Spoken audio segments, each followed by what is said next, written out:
Hello everyone, welcome to my YouTube channel knowledge point. शिक्षा विभाग से जुड़ी हुई सारी अपडेट्स आपको मेरे चैनल पे मिलेगी। आइए देखते हैं कि आज की जो न्यूज़ अलर्ट है वो क्या है। सितंबर तक स्कूल खोलने की तैयारी चल रही है, ये प्रस्ताव भेजा गया है। आज के अखबार में इसको प्रमुखता से स्थान भी दिया गया है। देखिए, सितंबर अंत तक चरणबद्ध तरीके से स्कूल दोबारा खोलने की तैयारी। खबर क्या है? 4 महीने से बंद स्कूलों को सितंबर अक्टूबर में फिर से खोला जा सकता है। हालांकि देश में कोरोना के हालात का आकलन करने के बाद मध्य सितंबर में अंतिम फैसला किया जाएगा। पढ़ाई का नुकसान होने के बावजूद ये साल 0 वर्ष नहीं होगा और इसे सत्र में माना जाएगा। राज्यों और अभिभावकों से मिले सुझाव और आपत्तियों को ध्यान में रखकर सरकार इसका खाका तैयार कर रही है। प्राथमिक कक्षाएं घर से ही चलेंगी। अधिकारी के मुताबिक शैक्षणिक सत्र 2020-21 का आधा सत्र बीत चुका है। अनलॉक 3 में देश खुल रहा है, लेकिन शिक्षण संस्थान बंद है। इसलिए स्कूलों को खोलने के लिए राज्यों के जरिए अभिभावकों की राय ली गई थी। राज्य सितंबर अक्टूबर में तो अभिभावक जो राज्य है वो सितंबर अक्टूबर में, तो अभिभावक अक्टूबर तक खोलने के लिए पक्षधर है। पूरी तरह ऑनलाइन पढ़ाई संभव नहीं है, लिहाजा अगले माह से स्कूल खोल दिए जाएं। तो अब देख रहे हैं कि जो राज्य है ये लोग सितंबर अक्टूबर में कह रहे हैं, जो अभिभावक हैं वो भी कह रहे हैं कि अक्टूबर से या अक्टूबर के बाद से स्कूल को खोल दिया जाए। इसके लिए एक सर्वे करवाया गया था, तो ज़्यादातर लोगों का यही मानना है कि सितंबर अक्टूबर से स्कूल खोल दिया जाए, क्योंकि आधा सत्र बीत चुका है और बच्चों की पढ़ाई का बहुत नुकसान हो रहा है। ऑनलाइन क्लासेस चल तो रही हैं, लेकिन सबके लिए पॉसिबल नहीं है। बहुत सारी समस्याएं आ रही हैं और उसमें बच्चे ठीक ढंग से पढ़ भी नहीं पा रहे हैं। तो उम्मीद है कि सितंबर या अक्टूबर लास्ट तक स्कूल खुल जाए। आइए देखते हैं इसमें क्या लिखा है कि क्लास का वक्त जो है वो घटेगा। स्कूल खुलने पर समय सीमा 3 या 4 घंटे की रहेगी। इसका मकसद ज़रूरी विषय की पढ़ाई करवानी होगी। अलग अलग दिन भिन्न भिन्न विषय की पढ़ाई होगी। कम किताबें लानी होंगी। लंच ब्रेक भी नहीं होगा। फिलहाल बोर्ड परीक्षा के छात्रों से स्कूल खुलने की शुरुआत होगी। इसमें आधे छात्रों को एक शिफ्ट और अन्य को दूसरे शिफ्ट में बुलाया जाएगा। शिफ्ट के बीच 2.5 घंटे का अंतराल रहेगा ताकि स्कूल परिसर को सैनिटाइज किया जा सके। पहली शिफ्ट की कक्षाओं में दूसरी शिफ्ट नहीं चलेगी।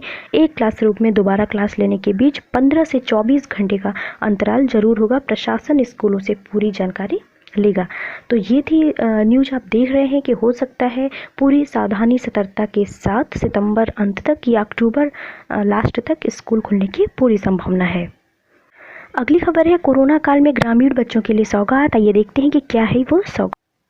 कोरोना काल में ग्रामीण बच्चों के जो क्षेत्रों के जो बच्चे हैं उनको घर बैठे स्कूली शिक्षा देने के लिए सरकार वैसे तो सभी ज़रूरी कदम उठा रही है, लेकिन ग्रामीण बच्चों क्षेत्र के जो बच्चे हैं उसकी पहुंच अभी भी अधूरी है। शिक्षा मंत्रालय की संसदीय मामलों की अस्थायी समिति ने सोमवार को इस मुद्दे को प्रमुखता से उठाया। साथ ही सुझाव दिया है कि ग्रामीण और दूर दराज के क्षेत्रों के बच्चों को पढ़ाने के लिए समाचार पत्रों की मदद ली जाए। समिति का कहना है कि इस संकट काल में भी गाँव-गाँव तक समाचार पत्र पहुँच रहे हैं। ऐसे में छात्रों तक उसके जरिए अध्ययन सामग्री। हमारी अगली जो न्यूज़ है वो प्रतापगढ़ से आ रही है। प्रतापगढ़ में जो 555 ग्राम पंचायतों के जो प्राथमिक विद्यालय हैं उन लोगों को इंटरनेट की सौगात मिलने वाली है। सरकार ने, आपको मैंने अपनी पिछली वीडियो में भी बताया था कि अब जो गांव को, पहले प्रयागराज के कुछ ब्लॉक्स को, कुछ जिलों को दिया गया था, और अब देखिए ये जो न्यूज़ आई है प्रतापगढ़ से। अब यहाँ के भी जो ग्राम पंचायत हैं उनके प्राथमिक विद्यालयों को इंटरनेट मिलने जा रहा है। शासन ने ये कार्य 31 मार्च 2021 तक पूरा करने को कहा है। शासन की सख्ती के बाद दूर संचार निगम ग्राम पंचायत विद्यालयों की सूची मंगाया गया है। इन लोगों की जो सूची है वो मंगाई गई है। पड़ोसी जनपद प्रतापगढ़ में ग्राम पंचायतों के पंचायत भवन ही नहीं बल्कि प्राथमिक विद्यालयों को भी इंटरनेट से जोड़ने की तैयारी चल रही है। शासन के इस प्रयोग से एक और जहां विद्यालय में पढ़ने वाले जो बच्चे हैं वो हाईटेक बन सकेंगे और दूसरी तरफ ऑनलाइन जो पढ़ाई की व्यवस्था है वो शुरू हो सकेगी। उससे देखिए शिक्षकों को भी कोई दिक्कत नहीं होगी पढ़ाने में, क्योंकि सबसे ज़्यादा ऑनलाइन में जो प्रॉब्लम होती है वो नेटवर्क कनेक्टिविटी की होती है। तो शासन के जो प्रयोग से बच्चों का भविष्य बहुत ही अच्छा होगा। फिलहाल जिले के 17 ब्लॉक हैं इसके अंतर्गत जिन्हें ये सौगात मिलने वाली है और ये 31 मार्च 2021 तक ये पूरी भी हो जाएगी और जल्दी ही विद्यालयों को इंटरनेट मिलेगा। और शासन का भी यही मकसद है कि बच्चों को जल्दी ही इंटरनेट से जोड़ा जाए ताकि इंटरनेट के ज़रिए तमाम जानकारियाँ जो शिक्षक हैं उनके माध्यम से बच्चों को मिल सके।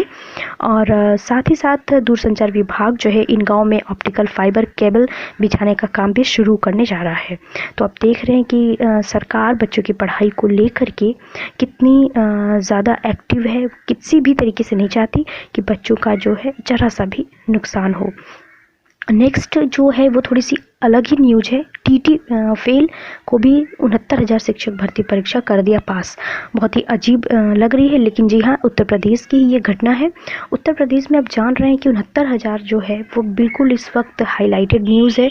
69,000 शिक्षक भर्ती परीक्षा की जो धांधली है वो बहुत ही ज़्यादा फैल चुकी है। इसमें रोज़ एक से एक नए नए खुलासे हो रहे हैं और ऐसे से चौंकाने वाली बातें सामने आ रही हैं कि इस पे यकीन करना भी मुश्किल है। अभी अभी पता चला है कि जो नकल माफिया गिरोह हैं उनमें से उन्होंने ऐसे अभ्यर्थियों को भी परीक्षा पास करा दी है जो कि टीटी तक में उत्तीर्ण नहीं हो सके। जो गिरोह के कब्जे में से कुछ लोगों को एक्चुअली कुछ दिन पहले कुछ लोगों को गिरफ्तार किया गया था, तो उन लोगों के पास से एक डायरी मिली थी। उस डायरी से ये बातें सामने आई। आपको ये जान के हैरानी होगी कि जो शिक्षक परीक्षा धांधली मामले में गिरफ्तार कर जेल भेजे गए जो नकल माफिया गिरोह के जो सरगना केएल पटेल थे, उनके कब्जे से एक डायरी बरामद हुई है जिसमें कई अभ्यर्थियों के नाम थे जो न सिर्फ शिक्षक भर्ती परीक्षा में पास हुए थे बल्कि उन्होंने अच्छे खासे नंबर भी हासिल किए थे।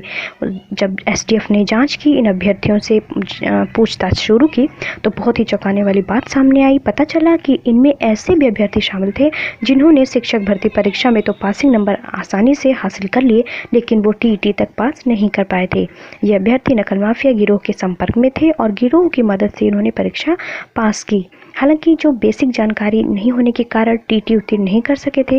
एसटीएफ सूत्रों का कहना है कि डायरी में एक महिला अभ्यर्थी का नाम भी था जो परीक्षा में उत्तीर्ण थी, लेकिन जब उनसे पूछताछ की गई तो पता चला कि वो टीटी पास नहीं हो पाई थी। ऐसे में जो नुकसान हो रहा है वो छात्रों का हो रहा है जिन्होंने ईमानदारी से अपनी परीक्षा दी थी, जिन्होंने ईमानदारी से टेट पास किया और शिक्षक भर्ती परीक्षा में सम्मिलित हुए बिल्कुल लॉयल्टी के साथ। ऐसे बच्चों के साथ बहुत ही बड़ी नाइंसाफ़ी हो रही है। मुझे उम्मीद है कि एसटीएफ जो है जल्दी ही इसका हल करेगी और उन बच्चों को न्याय दिलाएगी। तो ये थी आज की इम्पॉर्टेंट न्यूज़। अगर आपको पसंद आई हो तो वीडियो को ज़रूर लाइक कर लीजिएगा।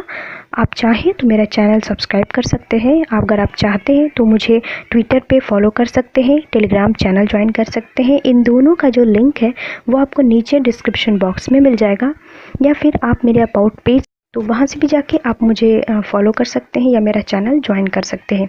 और अगर आप कोई सुझाव देना चाहते हैं मुझे तो कमेंट करके कमेंट बॉक्स में ज़रूर दे सकते हैं।